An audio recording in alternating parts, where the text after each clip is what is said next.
इन दिनों उत्तर प्रदेश की सियासत में अखिलेश यादव और मायावती आमने सामने हैं और इसी पर बातचीत के लिए हमारे साथ बीजेपी के लोकसभा सांसद प्रतापगढ़ से संगम लाल गुप्ता मौजूद है। सर, मायावती अखिलेश यादव पर आरोप लगा रही हैं, अखिलेश यादव मायावती पर आरोप लगा रही हैं। मायावती कहती हैं कि हम राष्ट्रपति बनने का सपना देख सकते हैं। देखिए, ये बुआ और बबुआ का खेल है। बुआ बबुआ को उत्तर प्रदेश की जनता ने नाकार दिया, उनके सपने को चकनाचूर कर दिया, क्योंकि बुआ और बबुआ दोनों सरकार बना रहे थे।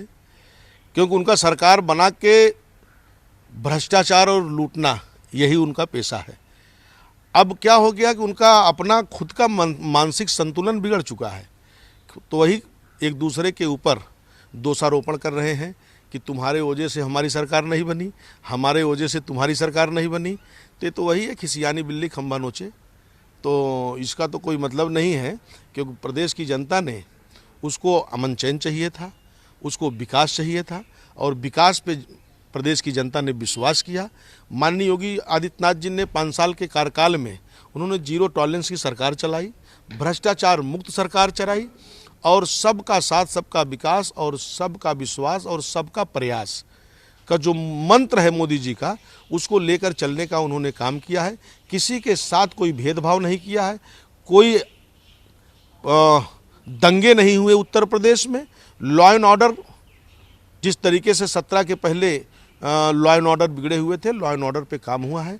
आज उत्तर प्रदेश में अमन चैन, उत्तर प्रदेश एक उत्तम प्रदेश बन रहा है। लेकिन अखिलेश यादव कह रहे हैं कि अंदर खाने से बीएसपी ने भाजपा को समर्थन दिया 2022 के विधानसभा चुनाव में। तो क्या बीजेपी राष्ट्रपति बनाएगी मायावती को? देखिए, एक अखिलेश यादव वही तो बोल रहे हैं कि ये बुआ और बबुआ ये अपने आप में झगड़ रहे हैं कि मत जनता देती है।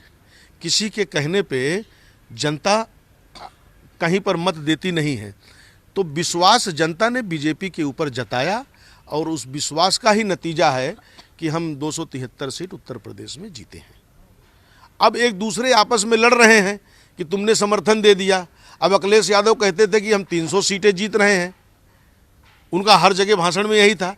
अखिलेश यादव कहते थे कि 6 महीने तक हम किसी अधिकारी को हटाएंगे नहीं।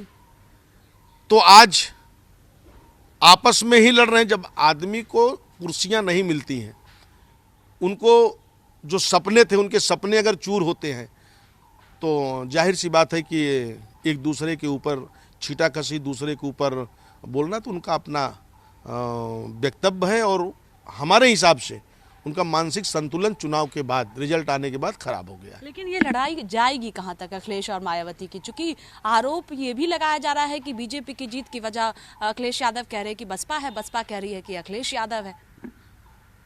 मैं वही तो आपको बताने की कोशिश कर रहा हूं कि ये बुआ बबुआ का खेल है।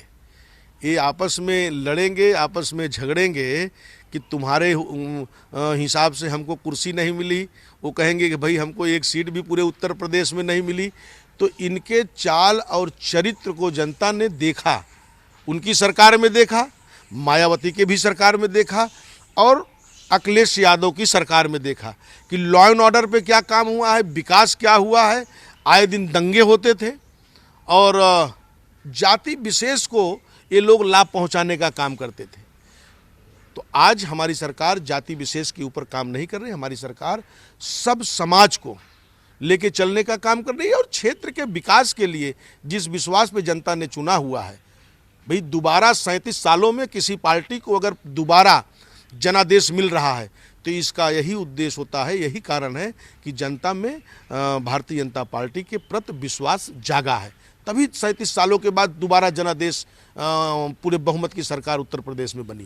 सर, इससे हटकर एक सवाल कि बिजली संकट जिस तरह से यूपी में देखने को मिल रहा है, चाहे प्रतापगढ़ की बात करते हैं, तो इसे जो है समाधान के लिए आप क्या कर रहे हैं? देखिए, माननीय मुख्यमंत्री जी का सीधा निर्देश है कि बिजली कहीं से कोई कमी नहीं हो सकती है।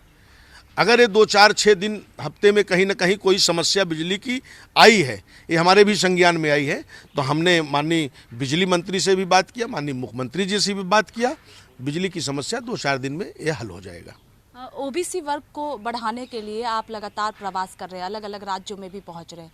क्या योजनाएं हैं आगे की, क्या तैयारी है? देखिए, ओबीसी समाज पूरे देश में 57% की आबादी है और आज ओबीसी समाज ही भारतीय जनता पार्टी पूरे ओबीसी समाज को एकजुट की है। माननीय देश के प्रधानमंत्री की जिस सोच है कि माइक्रो ओबीसी जो है, क्योंकि बहुत सारी ओबीसी तो मतलब चर्चे में रहती हैं, मगर माइक्रो ओबीसी जो है ना, उनको पार्टी के विचारधारा से जोड़ना है और उनको मुख्य धारा में लाने का काम करना है। क्योंकि समाज के जो छोटी छोटी जातियां हैं, जो राजनीति में कहीं उनका कोई चर्चा नहीं है, उसको हम जोड़ेंगे, उसको कहीं ना कहीं पार्टी के विचारधारा से जोड़ेंगे, तब मुख्य धारा में जो पार्टी के विजन है कि समाज के अंतिम पायदान पे उनको मुख्य धारा में कैसे लाया जाए, तभी संभव हो सकता है। उसी के उद्देश्य से हम हर प्रदेशों में जाके संगठन की जिले की बैठक करने का काम करते हैं। बहुत शुक्रिया हमसे बातचीत करने के लिए। कैमरा पर्सन रोहित के साथ मैं स्वाति पाठक, भारत समाचार, दिल्ली।